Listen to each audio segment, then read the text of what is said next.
Hey everyone, and welcome back. Today we're diving deep into the world of Dragon Ball. You know it, you love it. The story of Goku, Vegeta, and their epic battles that have spanned generations. But did you know there are some significant differences between the original Dragon Ball manga and the anime series we all know and love?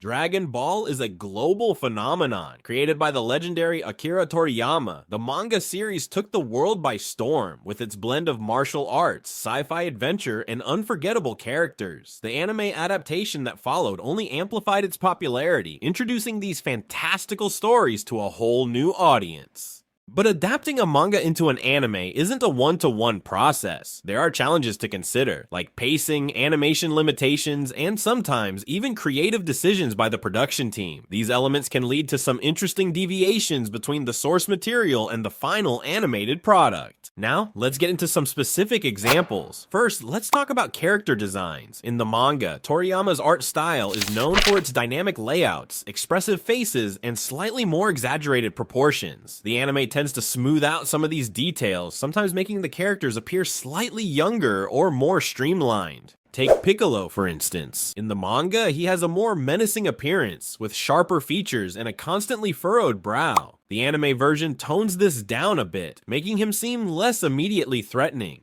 Now, story arcs are another area where things can diverge. The core plot of Dragon Ball remains the same, but the anime sometimes adds entire filler arcs that aren't present in the manga. These arcs can introduce new characters, side stories, and even extend existing battles. Remember the whole Garlic Jr. saga? That was entirely anime original. While some filler arcs are considered inconsequential, others have become fan favorites, adding depth and world building to the Dragon Ball universe. Pacing is another big difference. The manga, by its nature, moves at a faster clip. Fights are often shorter, with less emphasis on extended transformations or power-up sequences. The anime, on the other hand, takes its time, sometimes adding dramatic pauses or drawn-out fight scenes to heighten the tension. A classic example is Goku's battle against Frieza on Namek. In the manga, it's a brutal, fast-paced fight, but the anime stretches it out over numerous episodes, adding iconic moments like Frieza destroying planets and Goku's transformation into a Super Saiyan. Now, these differences aren't just minor details. They can spark major debates among Dragon Ball fans. Some purists prefer the tighter narrative and faster pace of the manga, while others appreciate the character development and dramatic moments added by the anime.